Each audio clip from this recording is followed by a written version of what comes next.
I canceled my wedding after my fiancé secretly invited the sister who destroyed my career. And what I did next shattered her perfect life. I'm Brian, 31 years old, and 6 months ago, I got engaged to my girlfriend, Lily. We'd been together for 5 years, and I thought we were starting the happiest chapter of our lives.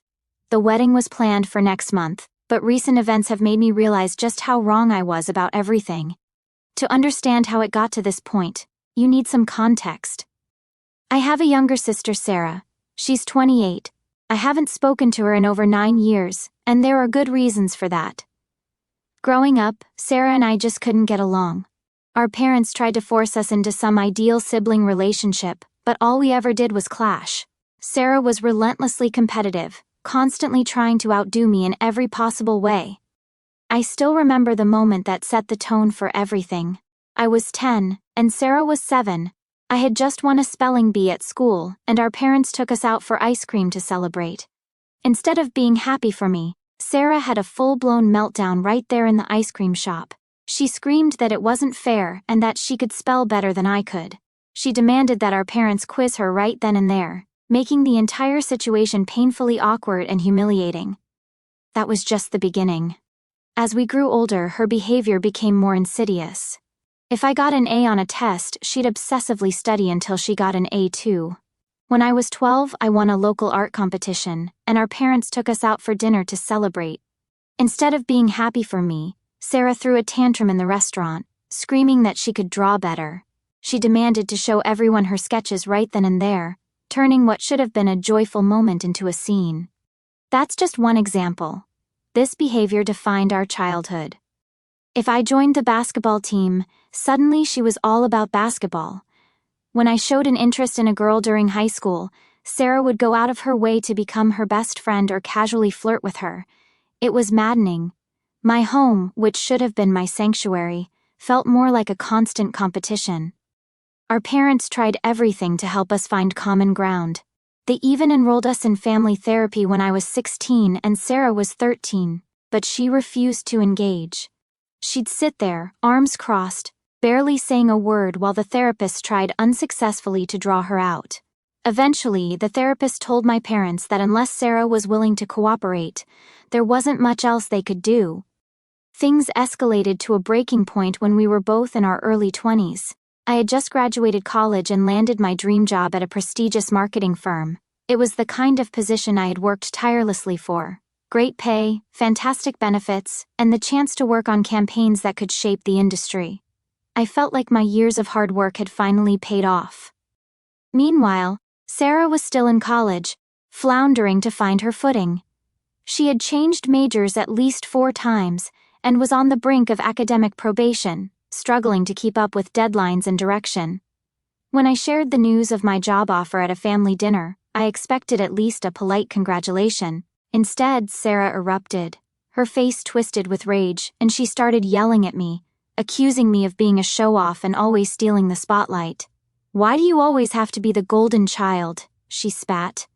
"Why can't you ever just fail for once so someone else can have a chance?" The words stung, but what really shook me was the look in her eyes, a toxic blend of anger, envy, and bitterness. My parents tried to step in, reassuring her that she had plenty of time to figure things out and that my success didn't diminish her own potential. But Sarah wasn't having it. She stormed out of the room, slamming the door so hard that a picture fell off the wall. Later that night, I overheard her talking to one of her friends on the phone.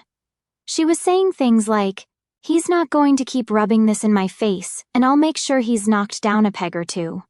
I brushed it off as her usual dramatic venting. After all, we'd had our share of sibling spats over the years, and I thought this was just another one of her tantrums. But I couldn't have been more wrong. A few days before I was set to start my new job, I received an email from the HR department at the firm. They had conducted a sudden review of my background based on some disturbing materials that had come to their attention. Apparently, someone had sent them forged emails and screenshots from fake social media accounts, all under my name. These documents contained hateful and discriminatory language, painting me as someone completely unfit for the role. I was stunned and devastated. When HR informed me that they were rescinding my offer, The job I had worked so hard to secure was gone in an instant. It didn't take long for me to put the pieces together.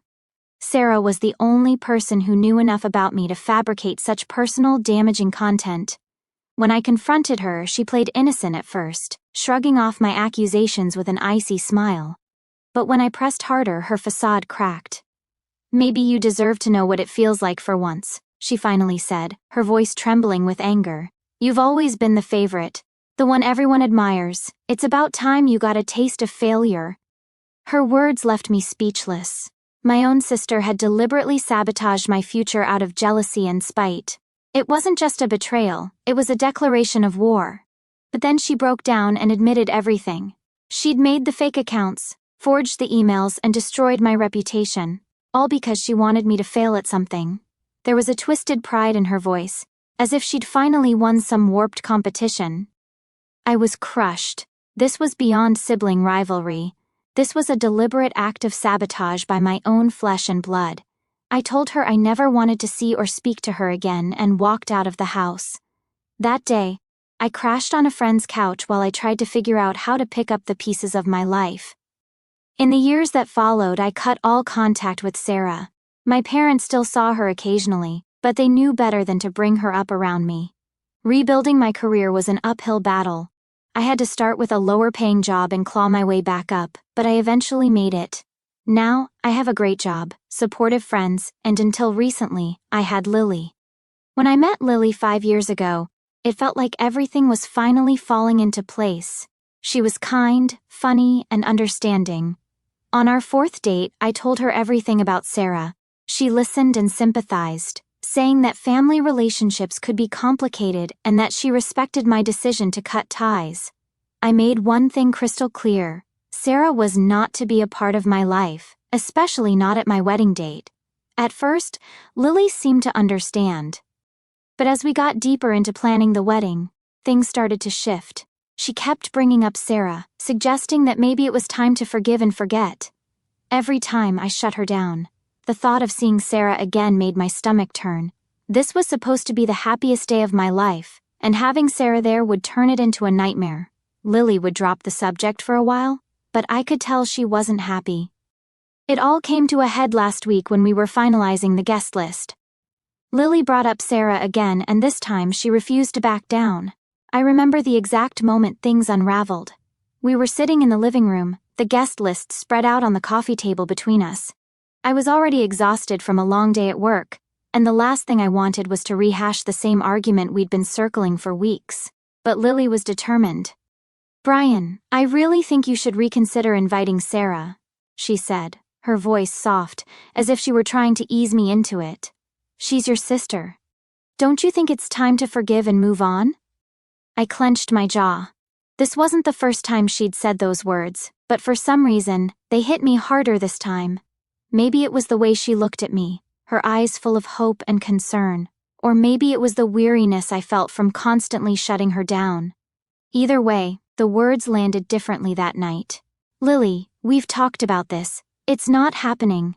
Having her there will ruin everything. You know what she did to me." Lily sighed, her frustration barely hidden. "But it was years ago. People change. Maybe she's different now. Maybe she regrets it." I felt the familiar anger bubbling up. Regrets it? She destroyed my childhood, my career, my reputation. She knew exactly what she was doing. How do you just regret something like that? Her eyes searched mine, looking for some flicker of compromise. "I'm not saying what she did was okay. I just think maybe she deserves a chance to make it right." I stared at her in disbelief. "Why are you pushing this? Why does she deserve a chance to be at our wedding?" Lily's face hardened. "Because family is important, Brian. I can't imagine cutting someone off forever." The words stung more than they should have. "Family? You think this is about some petty grudge? She didn't steal my toys or read my diary. She sabotaged my entire life. I had to rebuild everything from scratch because of her." She shook her head, her voice growing sharper. "You're being stubborn. You're punishing her for a mistake she made when she was young." "That did it," I snapped. "A mistake? Do you know how humiliating it was to lose that job? To have my name dragged through the mud because my sister couldn't stand that I was doing well? That's not a mistake, Lily. That's cruelty. She crossed her arms and looked away.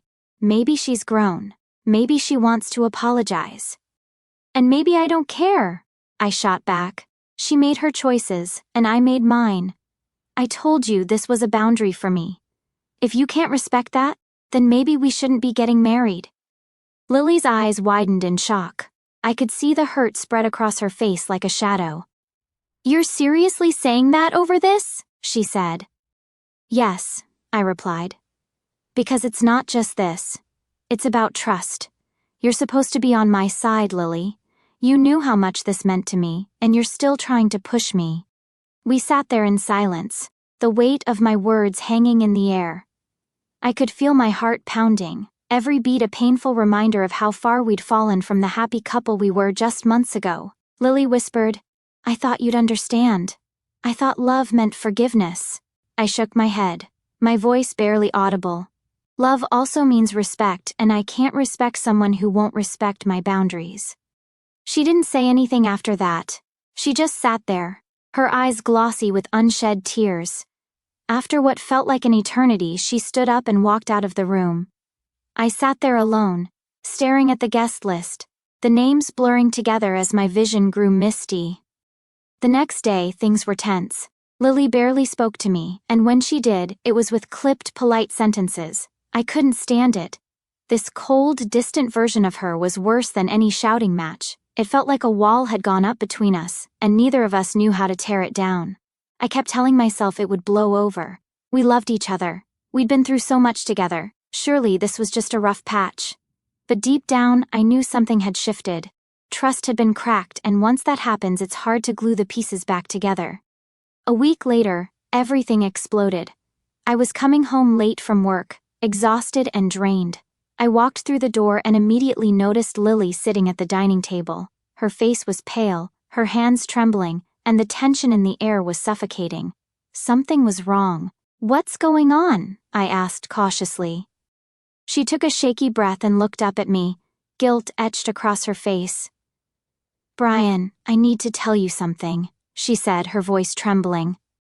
My stomach tightened as a sinking feeling began to spread through me. What is this about? I asked, trying to keep my voice steady. I reached out to Sarah, she said, so quietly it was almost a whisper. For a moment, I thought I hadn't heard her right. You what? The words came out louder than I intended. I found her on social media a few months ago, she continued, tears welling in her eyes. I've been talking to her. I just wanted to understand what happened between you two and I invited her to the wedding. It felt like the ground vanished beneath my feet. I couldn't breathe. My head buzzed with a dull, deafening roar. You invited her? My voice was barely controlled, trembling with disbelief. I'm sorry, she sobbed. I thought it was the right thing to do. I thought if she came, maybe you two could finally... No, I cut her off, my voice sharp and shaking with anger. You went behind my back. You did exactly what I told you not to do. You betrayed me. Brian, please, she pleaded, her tears falling freely now. I love you. I was just trying to help. Help? I let out a bitter laugh, the sound hollow and cold. You think this is helping? You knew how I felt, and you did it anyway. This isn't love, Lily. This is manipulation. She reached for me, but I stepped back, my heart fracturing into jagged, painful pieces. Brian, wait, she said, her voice cracking. There's more. I thought she changed, I really did. But when I spoke to her, I realized I was wrong. She hesitated as if the words themselves hurt to repeat. She said, "Oh, you're his new girl? How can you even be with such a loser?" My chest tightened, and I clenched my fists. Of course Sarah hadn't changed. Of course she'd lash out, even at someone trying to reach out with kindness. Lily continued, tears streaming down her face. That's when I realized you were right all along. I was so wrong to reach out, Brian. I thought I was helping, but I only made things worse. I see now how much she hurt you. I'm so sorry. Her words hung heavy in the air, but they did nothing to soften the pain or betrayal I felt in that moment. You should have trusted me, I said, my voice quiet but firm. You should have listened when I told you what I needed." Lily sobbed, her face in her hands, but I couldn't bring myself to comfort her. My heart felt torn apart, and all I could think about was that the one person I'd trusted above all had gone behind my back, thinking she knew better than I did. "If you can't respect me enough to trust my judgment, then we have nothing left," I said. She cried, "Don't say that. We can fix this." I shook my head, the pain too overwhelming to contain. "No, Lily. You broke my trust, and without trust there's nothing left to fix." I turned and walked away, each step heavier than the last. The air between us felt final, like a door slamming shut on the life we'd built together. I knew it was over, and it hurt more than I could ever put into words. The silence in our apartment was suffocating after the fight. I spent the night in the guest room, staring at the ceiling, replaying every word we'd exchanged. My mind felt like a storm I couldn't escape. Sleep didn't come, only an endless loop of anger, betrayal, and heartbreak. In the cold light of morning, the weight of everything settled on my chest. I could hear Lily moving around, the muffled sounds of her packing. I didn't need to ask what she was doing. I knew the life we had built over 5 years was coming apart, and again, because of Sarah, neither of us could stop it.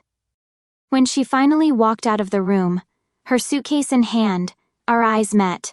Her face was streaked with tears, but there was a quiet resolve in her expression. "Are you sure this is what you want, Brian?" she asked, her voice barely above a whisper. I swallowed hard, my throat tight. "No, Lily, this isn't what I want, but it's what you've left me with." She nodded, wiping her eyes with the back of her hand. "I never meant to hurt you." "I know," I said, my voice cracking. "But that doesn't change what you did."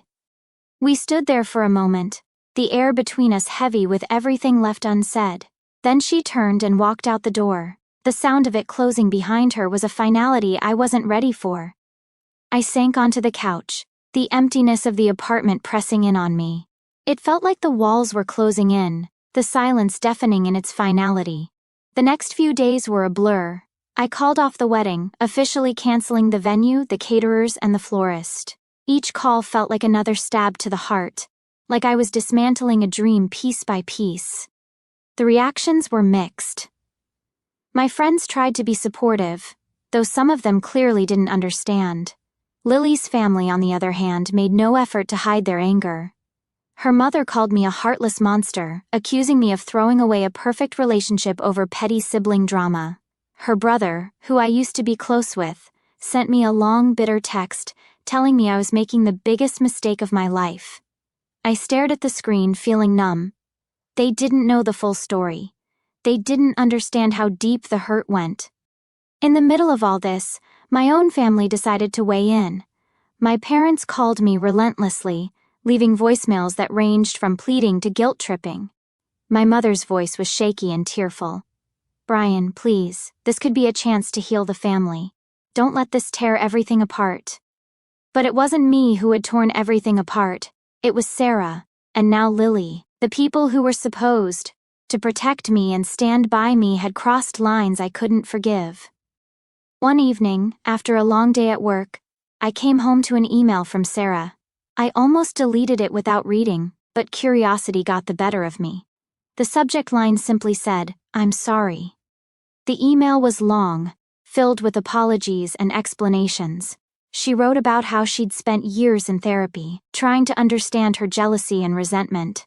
She admitted that what she did to me was unforgivable, but claimed she was a different person now. She wanted to reconnect, to make amends, to be a sister to me again. I stared at the words on the screen, feeling nothing but exhaustion.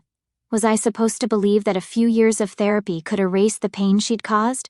Could it undo the damage of losing my dream job, the embarrassment, the years of struggle to rebuild my career? The scars ran too deep. I closed the email without responding. I spent the following weekend alone, trying to process everything. My mind kept circling back to Lily. I missed her, the way she'd laugh at my dumb jokes, the way her eyes sparkled when she talked about her passions. But I couldn't shake the feeling that the trust we'd had was gone. It wasn't just about Sarah. It was about Lily choosing to ignore something I'd made clear from the start, and doing exactly the opposite to prove a point. I went to play basketball, trying to sweat out the frustration. I lifted until my legs burned, focusing on the physical pain instead of the emotional one. Afterward, I sat in my car, drenched in sweat, staring out the windshield. Was I being too stubborn? Was it worth losing Lily over this? But every time I considered reaching out, I remembered the hurt in my chest when she admitted she'd gone behind my back, the feeling of betrayal, the cold realization that the person I loved hadn't respected my boundaries. No matter how much I loved her, that wound was too fresh, too deep. On Tuesday morning, I walked into work feeling like a ghost. My boss, a no-nonsense woman named Ashley, pulled me aside. She'd always been supportive. And today was no different. "You doing okay?" she asked, her voice softer than usual. I forced a smile. "I'm getting there." She nodded, studying me for a moment. "Sometimes standing your ground is the hardest thing to do, but it's worth it." Her words stuck with me. I spent the rest of the day lost in code, letting the rhythm of work distract me from the chaos in my mind. By the time I got home, the apartment felt emptier than ever, but for the first time in days, I felt a small sense of peace. I had made the right choice. It didn't make the pain any less real, but at least I hadn't compromised myself. That night, I deleted Sarah's email. I didn't need to read it again. I knew my answer. In the days that followed, life moved on, but it felt like I was standing still. The apartment, once filled with warmth and laughter, now felt cold and hollow. Lily's absence was a constant ache. Her side of the closet was empty, the bathroom shelves half bare. I kept catching myself expecting to see her, hearing her voice in the quiet moments, only to be reminded that she was gone. I threw myself into work, using the long hours and challenging projects as a distraction.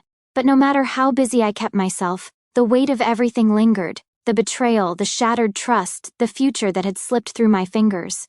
All of it followed me like a shadow. Then came the call from my parents. My phone buzzed late one evening, and for a moment I considered ignoring it, but something made me pick up. "Hi, Mom," I said, my voice flat. "Brian," she said, her tone cautious. "Please come to dinner this weekend. We need to talk." "I don't think that's a good idea," I replied, exhaustion seeping into my words. "Please," she pleaded. "It's important." Against my better judgment, I agreed. Maybe some part of me still hoped they would understand, that they'd finally see my side of things. But deep down, I knew I was setting myself up for disappointment. Saturday evening came, and I drove to my parents' house, my stomach in knots. The memories of my childhood home felt different now, tinged with a sadness I couldn't shake. As I walked up the steps, I took a deep breath, bracing myself. The door opened, and my mom greeted me with a forced smile.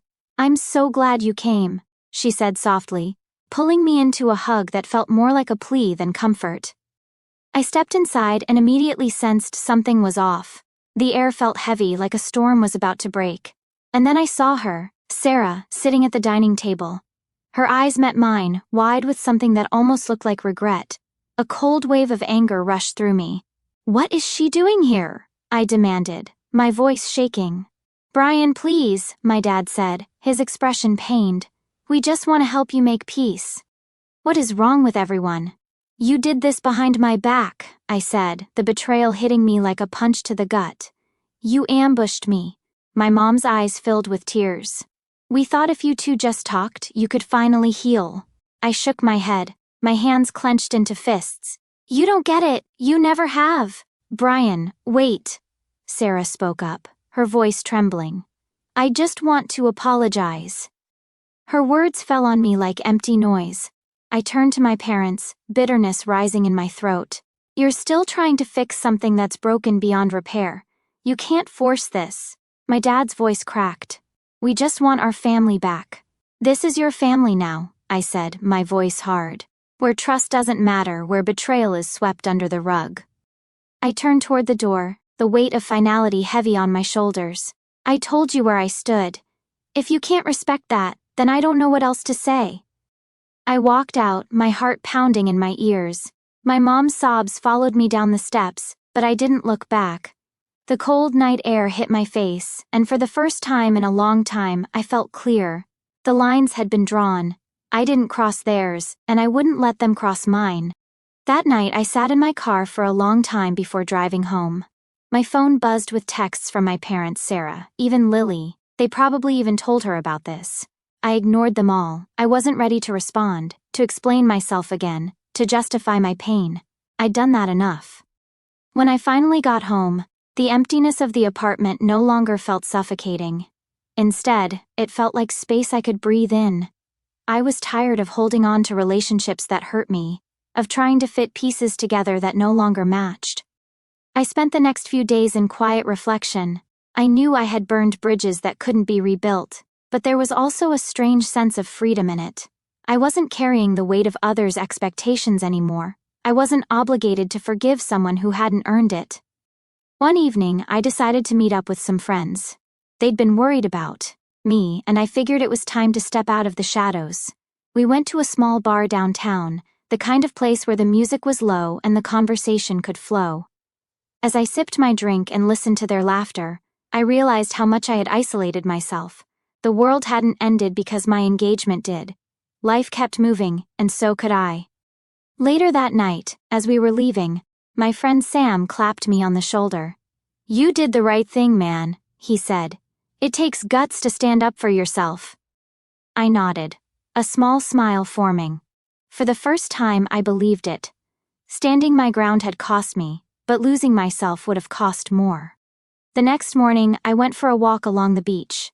The waves lapped gently at the shore, and the morning sun reflected off the water in shimmering golden hues. I took a deep breath, letting the salty sea air fill my lungs.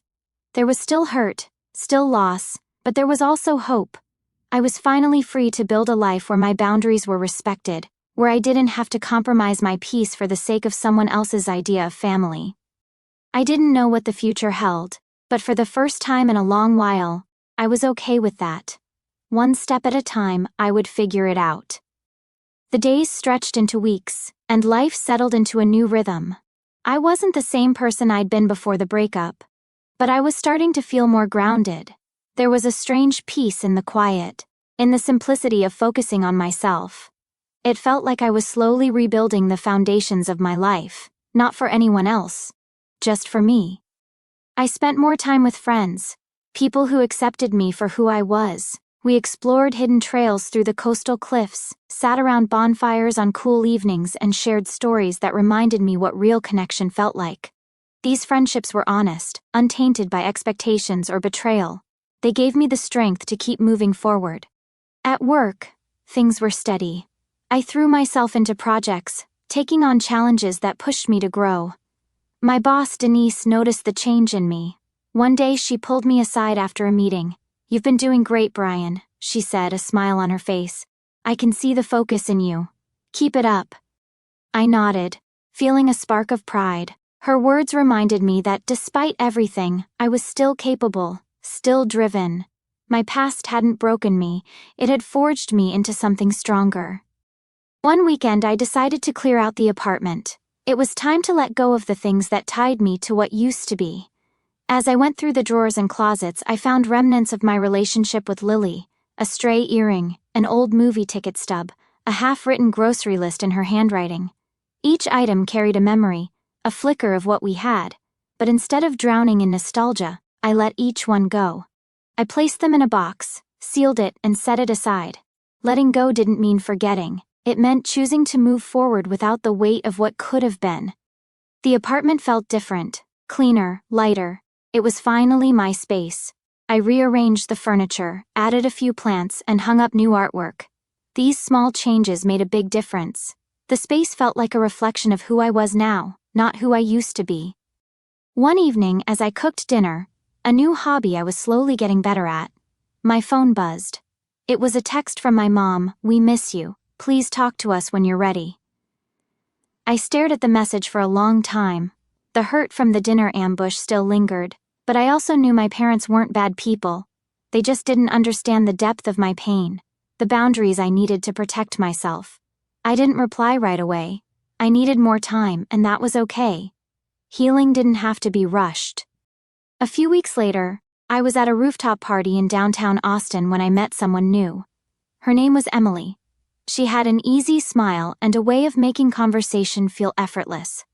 We talked about everything, from favorite books to road trips to the best barbecue spots in Texas. She didn't pry about my past or ask questions I wasn't ready to answer. She just enjoyed the moment with me. That was refreshing. I didn't need to explain myself or defend my boundaries. I could just be. As the sunset turned the sky shades of orange and purple, Emily turned to me and smiled. "Feel like grabbing a milkshake?" she asked. I chuckled. "Sure, as long as I don't have to sing karaoke." She laughed, and in that moment, I felt a warmth I hadn't felt in a long time. It wasn't the rush of falling in love, it was the quiet comfort of knowing that maybe, just maybe, new beginnings were possible. That night, as I walked back into my apartment, I realized something. I wasn't over everything that had happened. The scars from Sarah's betrayal and Lily's broken trust were still there, but those scars didn't define me. They were just part of my story. I was stronger now, more aware of what I needed and deserved. I knew that I couldn't control other people's actions, but I could control how I responded to them. And for the first time in a long time, I felt at peace with my choices. I stood by the window, gazing out at the Austin skyline. The world was still moving, and so was I. The path ahead was uncertain, but I wasn't afraid. I had boundaries, self-respect, and a clearer sense of who I was. Sometimes, standing your ground means losing people you love, but in the end, it also means finding yourself. And that's a trade I was finally willing to make.